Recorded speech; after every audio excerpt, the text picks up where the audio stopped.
ప్రేమ కృపా సమాధానాలకు కర్త అయిన యేసుక్రీస్తు పరిశుద్ధ నామమునకు మహిమ కలుగునుగాక. ఈరోజు దేవుడు మనకిస్తున్నటువంటి మాట దానియేలు గ్రంథము 6వ అధ్యాయము 22వ వచనము నుంచి దేవుడు మనతో మాట్లాడబోతున్నాడండి. నేను నా దేవుని దృష్టికి నిర్దోషినిగా కనబడితిని కనుక ఆయన తన దూత నంపించి సింహములు నాకు ఏ హానియు చెయ్యకుండా వాటి నోళ్లు మూయించెను అని సెలవిస్తున్నటువంటి వాక్యము ద్వారా దేవుడు ఈరోజు మనతో మాట్లాడుతున్నాడండి. ఆ మాట ఇందాక చదవబడిన వాక్యంలో ఏమిచ్చున్నాడు దేవుడు?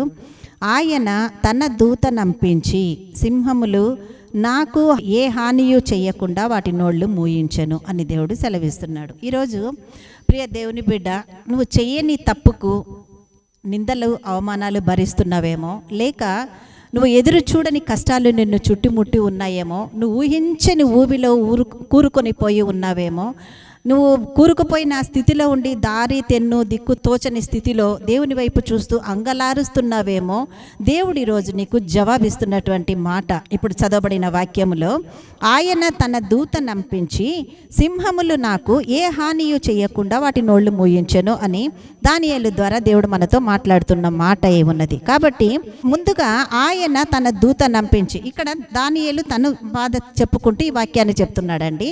దానియేలుకి ఎందుకు సహాయం అవసరమై వచ్చిందో ఈ విషయము బైబిల్లోని వాక్యము విన్న ప్రతి ఒక్కరికి తెలుసు. దైవజనుల ద్వారా విన్న మనకు చాలా మందికి కూడా ఈ వాక్యం తెలుసండి. సింహాన బోనులో ఉన్నప్పుడు రాజు అతని దగ్గరికి వచ్చి ఆయన దగ్గర అడుగుతున్న మాట, దానియేలు దగ్గరకు వచ్చి ఆయన అంటున్నాడు, దేవుని కుమారుడు అయిన రాజా, నువ్వు దానియేలు క్షేమంగా ఉన్నావా అని అడిగినప్పుడు దానియేలు చెప్తున్న మాట ఏమై ఉంది? నేను క్షేమంగానే ఉన్నాను, ఆయన తన దూత నంపించి నన్ను సింహాల నోళ్ళు నాకు ఏ హానియు చేయకుండా సింహాలను వాటి నోళ్లు ముయించాడని అక్కడ ఆయన చెప్తున్నటువంటి మాట అయి ఉంది. ఇప్పుడు ఎందుకు దానియేలును దేవుడు కాపాడాల్సి వచ్చిందండి? ఆ ముందు వచ్చిన అంటే 22 స్టార్టింగ్లోనే ఉంది, నేను నా దేవుని దృష్టికి నిర్దోషినిగా కనబడితిని కనుక ఆయన దూత నంపించి అని దానియేలు సెలవిస్తున్నాడు. దానియేలు ఒక కష్టములో ఉన్నాడు. దేవునిలో ఎంచుకున్న మార్గములో తను వెనకడుగు వేయకుండా యథార్థత కలిగి దేవుని యందు భయభక్తులు కలిగి దేవుని ఎదుట తను ఒప్పుకున్న దానిని మాత్రమే పట్టుకొని ఎన్ని అడ్డంకులు ఎన్ని ఆటంకాలు అవరోధాలు వచ్చినా కూడా వాటి వైపు చూడకుండా దేవుడు పిలిచి తన ఎన్నుకున్న మార్గంలో దేవుని ఎదుట యథార్థంగా కొనసాగగలిగిన ఒక వ్యక్తి ఆయనే దానియేలు అండి. ఈ దానియేలు గురించి మనందరికీ తెలుసు. ఇటువంటి దానియేలు దేనికి దేవుని చేత రక్షించబడ్డాడు అనంటే, దానియేలు తను చెప్తున్నటువంటి మాట, నేను నా దేవుని దృష్టికి నిర్దోషినిగా కనబడితిని అంటే నీతిమంతుడై ఉన్నాడు, యథార్థవంతుడై ఉన్నాడు, చెడుతనమును విసర్జించిన వాడై ఉన్నాను, దేవుడిని మాత్రమే ఆరాధించగలిగిన వ్యక్తిగా దానియేలు ఉన్నాడండి. కాబట్టి ఇవన్నీ కలిపి దేవుని దృష్టికి నిర్దోషినిగా దానియేలును చూపెట్టడం జరిగింది.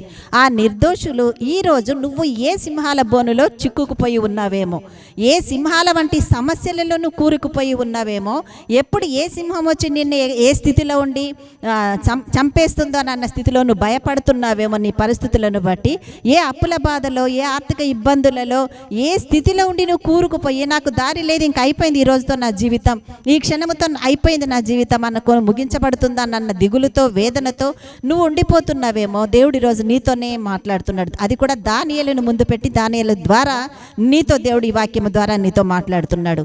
దానియేలు ఏమని చెప్తున్నాడు? నేను నా దేవుని దృష్టికి యథార్థంగా కనబడితిని అని అంటున్నాడు ఆయన. అంటే నువ్వు కూడా నువ్వు చేయాల్సిన పనులలో, అంటే దేవుని మార్గములో నువ్వు ఎన్నుకున్న దేవుడి ద్వారా ఎన్నుకోబడిన మార్గములో దేవుని దృష్టికి నీకు చెప్పిన మార్గములో ఎన్ని అవరోధాలు ఆటంకాలు ఉన్నా దేవుడి సన్నిధిలో నిందారహితముగా దేవుడు చెప్పిన పనిలో ముందుకు వెళుతూనే ఉండాలండి. ఎన్ని ఆటంకాలు వచ్చినా ఆ స్థితిలో నువ్వు దేవుని సహాయముతో ముందుకు కొనసాగుతూ ఉన్నప్పుడు ఇక్కడ దానియేలు రక్షించబడ్డ విధముగానే నీవు కూడా రక్షించబడదు అని దేవుడు సెలవిస్తున్నాడు. అందుకే ప్రియ సహోదరి సహోదరుడు, ఈరోజు ఏ పరిస్థితుల్లో ఉన్నావో నీకు ఒక జవాబు రాబోతుంది. ఆ సమస్య వచ్చిన సమస్యను జయించగలిగిన వాడే మన దేవుడై ఉన్నాడు. కానీ సమస్యకు నిన్ను అప్పగించి ఈ పని నా వల్ల కాదు అని చేతులు ఎత్తేసే ఇంకొక దేవుడి చేతుల్లో నీవు నేను మనము లేమండి. అందుకే ఆ దేవుడు నీకు సెలవిస్తున్నాడు, ఈరోజు నువ్వు పొందుకోవాల్సిన ధైర్యము, నేను నా దేవుని దృష్టికి నిర్దోషినిగా కనబడాలి. ఆ కనబడే స్థితిలో నాకు వచ్చి ఉన్న ఈ సమస్యలలో ఆనాడు దానియేలును విడిపించిన విధముగా ఈరోజు నా దేవుడు నన్ను విడిపించగలడు అని నువ్వు నమ్మగలిగితే ఏ సింహాలు లాంటి ఏ పరిస్థితి నిన్ను వేదనకు గురి చేయదు, ఆపద ఆటంకాలు కలిగించవు. నీకు విడుదల మాత్రమే ఇవ్వగలుగుతున్నదని దేవుడు సెలవిస్తున్నాడు. అందుకే సింహాలు నాకు ఏ హానియు చేయకుండా వాటి నోళ్లు మూయించెను అని దానియేలు చెప్పగలిగిన సాక్ష్యం ప్రియ దేవుని బిడ్డ నువ్వు చెప్పాలని అనుకుంటున్నావా? అయితే దానియేలు లాగా దేవుని దృష్టిలో నిర్దోషిగా నిలబడు. నిర్దోషిగా నిలబడు. ఏ పరిస్థితికి వచ్చినా నీ దేవుడిని నువ్వు స్తుతించడం నేర్చుకో.